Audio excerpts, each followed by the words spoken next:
which I realize not all of you are doing. Some of you are still religious, but a lot of you are leaving religion. They call it Protestant Atheism.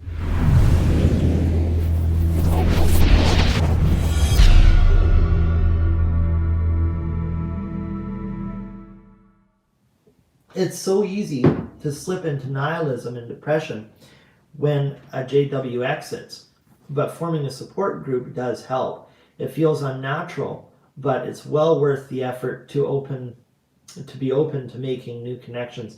Absolutely, yeah, I really agree with that. Nihilism is a very big thing. I think that's probably the biggest temptation to atheism. Wouldn't you agree?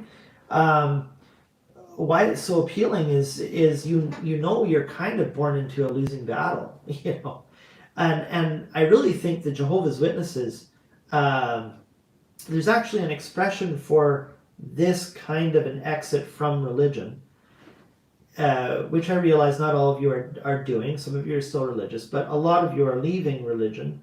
They call it Protestant Atheism. And I think witnesses are definitely a form of Protestant atheism, where it's a very round attack, a very direct attack, I should say, against clerisy, against revealed truth. And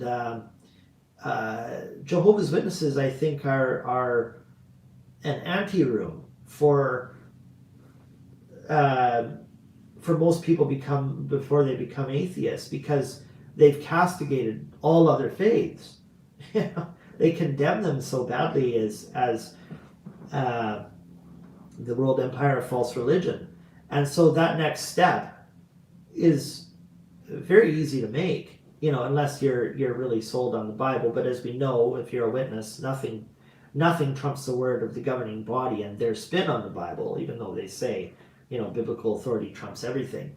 So, you know, I think once there's a lot of people out there who think, you know, if not the governing body, who else? You know, who else comes close? The Jehovah's Witnesses have exposed so many inconsistency in other religions. So they're kind of a logical anteroom to atheism. And that does seem to be the trend that people go to. So nihilism, I think, is the next thing with that. If you're an atheist and you think, geez, you know, like, am I really the product of mindless, unguided processes? And you know, are we just here to dance to our genes and circumstances?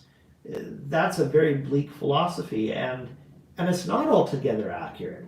You know, even if the physicalist conception of reality is true, which there's a tremendous amount of criticism and opposition that's credible against it, physical reductionism and so on. You can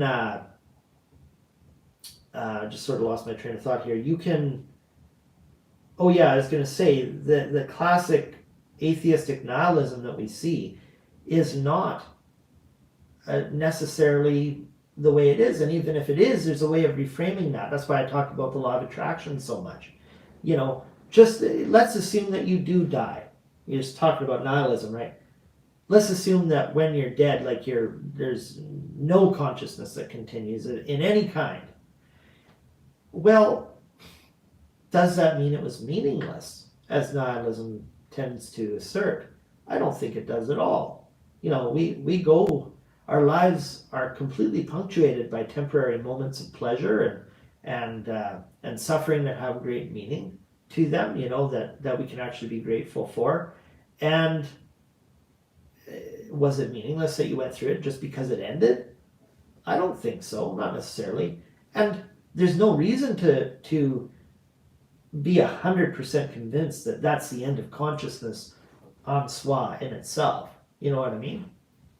So yeah, nihilism leads to so much depression, but it doesn't have to.